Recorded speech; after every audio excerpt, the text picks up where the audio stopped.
Now, if you ask why people are starving and areas where there's people that are suffering is human neglect, pure and simple.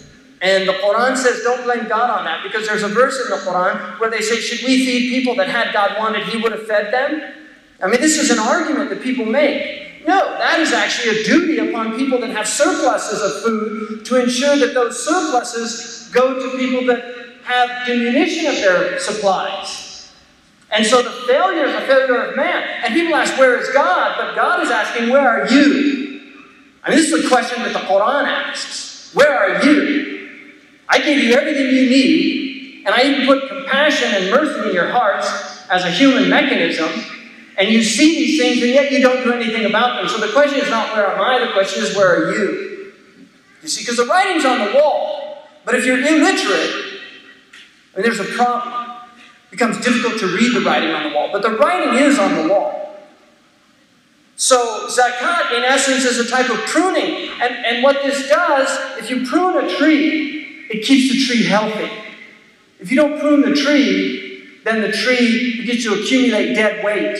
And this is why zakat, unlike tax, which according to Islamic tradition is actually unjust, taxing people's income is considered unjust. And actually, traditionally in the West, it was seen as one of the most egregious crimes of states against populations. Although there is an idea of public works and providing security and safety, and so obviously people commit to that. But in Islam, the tax is actually on wealth that is stagnant, on wealth that is not in currency. I mean, isn't that interesting that we use the word currency to describe our means of exchange? Because wealth is meant to be in currency. And what happens when water stagnates? When water stagnates, it becomes poison, it becomes toxic, it becomes polluted.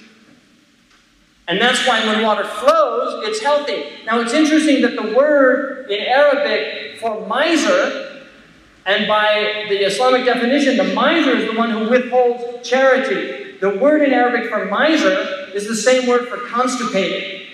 It will eventually poison you if you don't give out. And the word for pure gold and meconium stool, which is the stool of little babies in their wombs, the first stool they have is called meconium stool. The word in Arabic for pure gold and for the first stool is the same. I'm wondering if there's a cognate, because in Arabic it's iqi, which sounds like icky. I always wondered if that was actually from the Arabic. I mean, there's a lot of words that people don't realize. For instance, British people, I don't know, do you use the word bug off or you're bugging me in British English? Well, in American, you say, he bugs me. Right? Well, where does bug come from? It comes from Yemen. The word in Arabic for insect, a pest, is bug.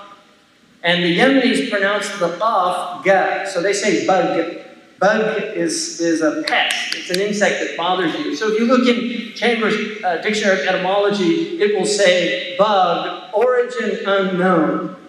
And the problem with a lot of people that write etymological dictionaries is that they didn't study Arabic. If you look at Noah Webster, who wrote a dictionary in 1832,